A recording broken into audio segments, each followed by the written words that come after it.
Pinatay mo kami.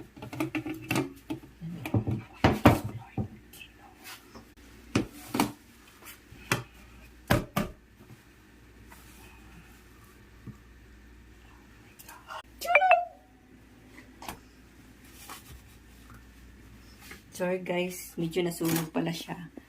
Natanggalan ng hango. Ayan ang ating magluba.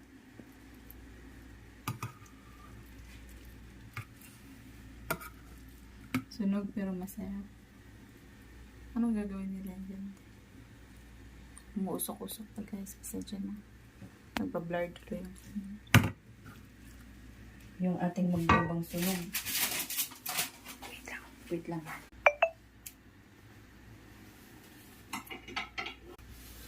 Ating magluba.